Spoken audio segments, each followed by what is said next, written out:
Welcome to TG24 TV. నేను Sumalatha. Drone ద్వారా nano urea చల్లడం రైతులకు మేలని జిల్లా వ్యవసాయ అధికారి అనురాధ తెలిపారు. మంగళవారం మండల కేంద్రంలోని దాసరి మహేందర్ వ్యవసాయ క్షేత్రంలో అవగాహన కల్పించారు.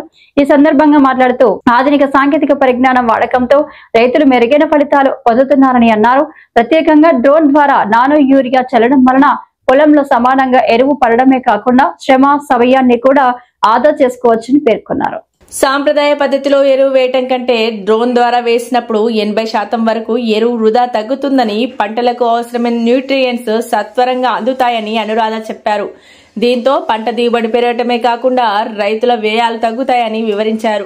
రైతులు కొత్త పద్ధతులపై అవగాహన పెంచుకొని డ్రోన్ సాంకేతికతను ఉపయోగిస్తే భవిష్యత్తులో వ్యవసాయం మరింత లాభదాయకం అవుతుందని జిల్లా వ్యవసాయాధికారి సూచించారు. ఈ కార్యక్రమంలో ఏడీఏ నర్సింగం, మండల వ్యవసాయాధికారి గుమ్మడి వీరభద్రం, వ్యవసాయ విస్తరణ అధికారి రాజేష్ తదితరులు పాల్గొన్నారు. గ్రాన్యులర్ యూరియా తెచ్చుకున్నట్లయితే అది భూమిలో వేసినప్పుడు భూమిలో కలిసిపోతుంది, తర్వాత గాలిలో కలిసిపోతుంది. 25% మాత్రమే చెట్టు తీసుకునే అవకాశం ఉంది. అదే నానో యూరియా స్ప్రే చేస్తే ఆకుల మీద పడుతుంది. చిన్న చిన్న తుప్పర్లాగా ఆకుల మీద పడడం వల్ల 100% యూటిలైజ్ అవుతుంది అన్నట్టు. ఇంకొకటి దీని కాస్ట్ కూడా తక్కువ, 220 రూపాయలు ఫార్మర్కి పడుతుంది. దాని కాస్ట్ చాలా తక్కువ ఉంది. అదే యూరియా కాస్ట్ చూస్తే దాని మ్యానుఫ్యాక్చరింగ్ కాస్ట్ 1767 రూపాయలు మొత్తం ధర. గవర్నమెంట్ 1500 రూపాయలు సబ్సిడీ ఇస్తుంది సెంట్రల్ గవర్నమెంట్ నుండి కంపెనీ వాళ్ళకి. అలాగే transport urea, granular urea 45 kgs ఒక ఎకరానికి అయితే మనకి పోర్టు దగ్గర నుంచి మన రేక్ పాయింట్ వరకు, రేక్ పాయింట్ నుంచి మళ్ళీ వరంగల్ నుండి ఇక్కడ దాకా రావడం, ఇక్కడ నుండి రైతు చేను దాకా రావడం అనేది ట్రాన్స్పోర్ట్ కాస్ట్ ఎక్కువ అవుతుంది. అదే ఈ నానో యూరియా అయితే చాలా చిన్నది, తక్కువ క్వాంటిటీ కాబట్టి మనం చేతిలో పట్టుకొని పోవచ్చు. ఇది కూడా ఒక ఎకరానికి 45 కేజెస్ ఎంత అయితే పనిచేస్తుందో ఇది కూడా ఒక ఎకరానికి పనిచేస్తుంది. ఇంకా ఒకటి, మనము యూరియా వేయడం వల్ల నీళ్ళలో కలిసి భూమి పొరలలోకి పోతుంది.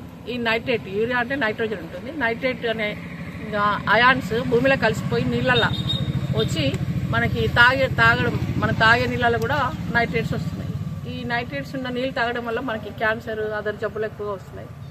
హార్ట్ స్ట్రోక్, చిన్న చిన్న పిల్లలకు కూడా హార్ట్ స్ట్రోక్ వస్తుంది. సో ఏమీ హ్యాబిట్స్ లేవు, అయినా కానీ ఎలా వచ్చిందని మనం అనుకుంటాం. మనం తినే ఆహారంలోనే ఉంటుంది.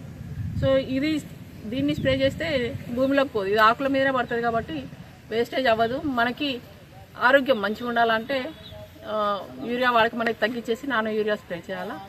ఇంకొకటి, మనము చాలా ఈ క్యాన్సర్లు ఇవన్నీ వస్తున్నాయంటే మనం ఎక్కువగా ఫర్టిలైజర్, పెస్టిసైడ్ వాడుతున్నాం. సో ఇవి తగ్గించుకోవాల్సిన అవసరం కూడా ఉంది. కాబట్టి రైతులందరికీ రిక్వెస్ట్ చేసేది ఏంటంటే తక్కువ అవసరమైనంత వరకే ఎరువులు కానీ పురుగు మందులు కానీ వేయాలా. గుంటూరులో ఫ్లాట్ కొనుక్కోవాలనుకుంటున్నారా? అయితే ఒక పని చేయండి, MR కన్స్ట్రక్షన్స్ వాళ్ళు గుంటూరుకు 3 వైపులా అపార్ట్మెంట్స్ కన్స్ట్రక్ట్ చేస్తున్నారు. మీరు ఒకసారి వెళ్ళి మోడల్ అపార్ట్మెంట్ చూడండి, సూపర్ గా ఉంది. MR కన్స్ట్రక్షన్స్, మీ ఇంటిని అందంగా నిర్మిస్తాం. బ్రహ్మానందం చెప్తున్నాడని కాదు, మోడల్ ఫ్లాట్ చూడండి, సూపర్ గా ఉంది. నచ్చితేనే కొనండి.